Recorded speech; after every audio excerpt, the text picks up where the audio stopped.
It was great to have you here with us today to focus on mission and mission in Eucharist and Eucharist for mission, and to be able to also have the convergence of religious orders and our experiences together. Several things you mentioned in your talk was about rule of life and in this commission. What are some of the impressions you received from it that helped you understand us? Well, first of all, the experience of being challenged to reflect more on the connection between the Eucharist, mystery, and mission. And from your spirituality, from your rule of life, and from what you are as a congregation, what helped me also to go back to our own journey as a congregation and to somehow find that we have a common point, no? Not only the starting point that happened more or less contemporarily, no?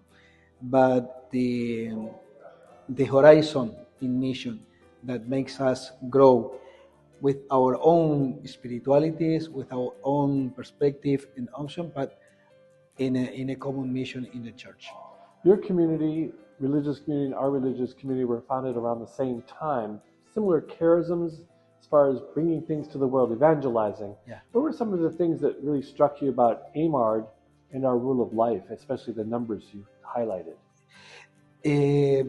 Most specifically was the way he was not only understanding, but he lived the Eucharist mystery as a driven force to change the world, to transform the world, and to be a really witness of a new world through the spirit, no, that emanates from the Eucharist mystery.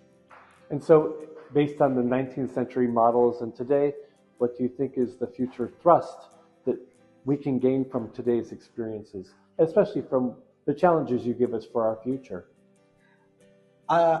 What I believe really is what actually our process of reflection and understanding of mission is that we gain, or we should gain in humanity, in consciousness of who we are, in order to be more faithful to God's mission.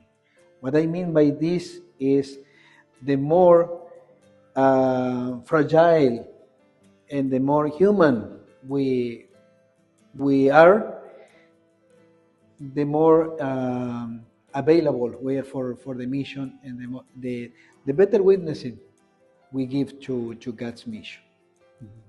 And I think the last question I felt was a very big theological concept, but maybe to talk a little bit more like for the average person, the incarnation, bringing the incarnation to our mission, to the church.